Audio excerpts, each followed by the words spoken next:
ভয়ের নীড়, কবরস্থানের রহস্য, প্রথম অধ্যায়। দৃশ্য: শীতের কালো রাত, চাঁদের আলোয় ঢাকা নির্জন কবরস্থান। ভাঙাচোরা সমাধি, জীর্ণশীর্ণ কবর, আর চারপাশে ঘন অন্ধকার। দূরের গ্রাম থেকে কুকুরের করজা এবং শিয়ালের ডাক শোনা যাচ্ছে। চরিত্র: রিপন, 17 বছর বয়সী কিশোর, সাহসী ও শুভ। রিপনের বন্ধু, কিছুটা ভীতু কিন্তু রিপনের প্রতি অনুগত। মিস মিনা, গ্রামের রহস্যময়ী বৃদ্ধা, যার কাছে অলৌকিক ঘটনা সম্পর্কে জ্ঞান আছে। গল্প: রিপন ও শুভ দুই বন্ধু। রহস্য রোমাঞ্চের প্রতি তাদের অদম্য আকর্ষণ। একদিন রাতে তারা গ্রামের বিখ্যাত ভুতুড়ে কবরস্থানে যাওয়ার সিদ্ধান্ত নেয়।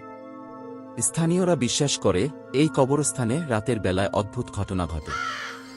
রাত 12টার পর তারা কবরস্থানে পৌঁছায়। চারপাশে মৃত নিস্তব্ধতা। হঠাৎ রিপন একটি সমাধির পাশে একটি ঝলমলে আলো দেখতে পায়। সে আলোর উৎস অনুসরণ করে এগিয়ে যায়। শুভ ভয়ে কাঁপতে থাকে, কিন্তু রিপনকে একা ছেড়ে যেতে পারে না।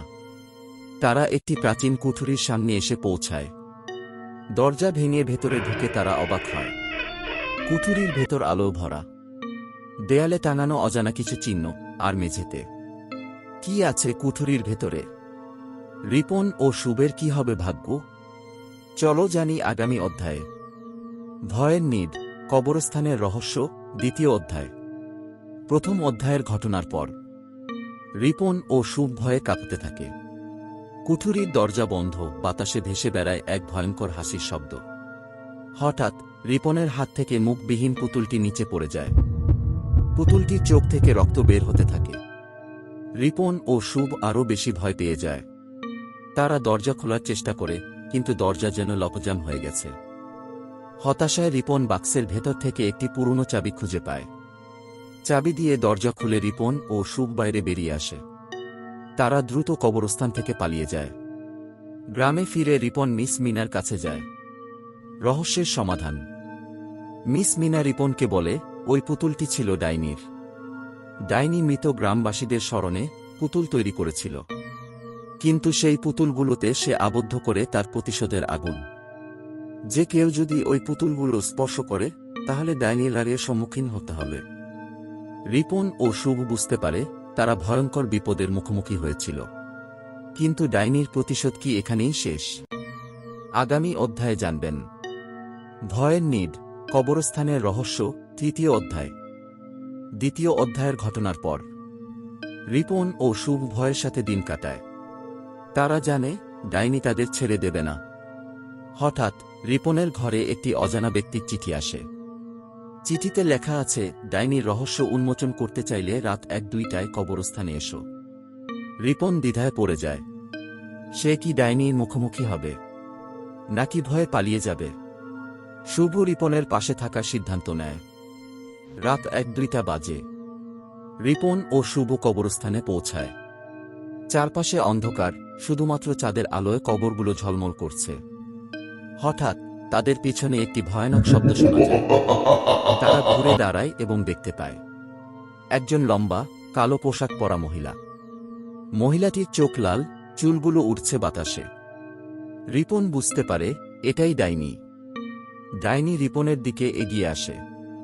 তুমি কি আমার রহস্য উন্মোচন করতে চাও? ডাইনি গর্জে ওঠে।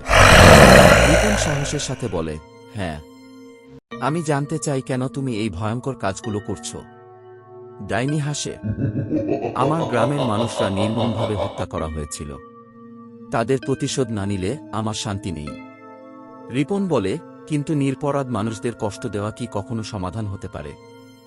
ডাইনি থেমে যায়। রিপনের কথাগুলো তার মনে প্রভাব ফেলে। হঠাৎ ডাইনির চোখ থেকে অশ্রু ঝরে পড়ে। সে বলে, তুমি ঠিক বলেছ, আমি ভুল করেছি। ডাইনি রিপন ও শুভের কাছে ক্ষমা চায়। রিপন ডাইনিকে ক্ষমা করে। ডাইনিও রিপনকে প্রতিশ্রুতি দেয় সে আর কখনো কারো ক্ষতি করবে না। সকাল হতেই ডাইনি অদৃশ্য হয়ে যায়। রিপন ও শুভ বুঝতে পারে তারা ভয়ের নীড় থেকে মুক্তি পেয়েছে। কিন্তু ডাইনির প্রতিশোধের গল্প কি এখানেই শেষ? শুধু সময় বলে দেবে। ভয়ের নীড়, কবরস্থানের রহস্য, চতুর্থ অধ্যায়। তৃতীয় অধ্যায়ের ঘটনার পর রিপন ও শুভ ডাইনির কাছ থেকে মুক্তি পেয়ে ঘরে ফিরে আসে। তারা ডাইনির সাথে তাদের অভিজ্ঞতা কাউকে বলে না, কিন্তু তাদের মনে ডাইনির প্রতিশোধের ভয় থেকেই যায়। কয়েকদিন পর গ্রামে আবারও অদ্ভুত ঘটনা শুরু হয়। রাতের বেলায় মানুষ অদ্ভুত শব্দ শুনতে পায়, তাদের ঘরের জিনিসপত্র এলোমেলো হয়ে যায়। গ্রামবাসীরা ভয়ে কাঁপতে থাকে। তারা মনে করে ডাইনি ফিরে এসেছে। রিপন ও শুভ বুঝতে পারে তাদের কিছু করতে হবে।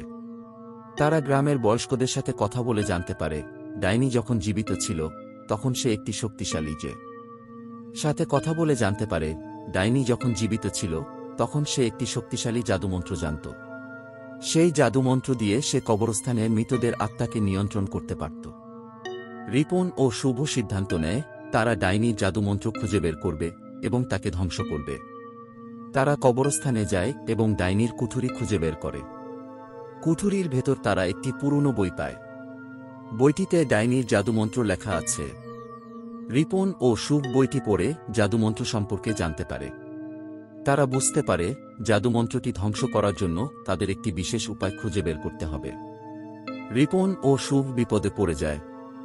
ডাইনির আত্মা তাদের আক্রমণ করে, কিন্তু রিপন ও শুভ সাহস হারায় না। তারা ডাইনির আত্মাকে পরাজিত করে এবং জাদুমন্ত্রটি ধ্বংস করে। ডাইনির রহস্য চিরতরে শেষ হয়ে যায়। গ্রামবাসীরা রিপন ও শুভের সাহস ও বুদ্ধিমত্তার প্রশংসা করে। কবরস্থানে আবারও শান্তি ফিরে আসে। রিপন ও শুভ বুঝতে পারে ভয়ের মুখোমুখি হয়েই তারা সত্যিকারের সাহসী হতে পেরেছে। The end.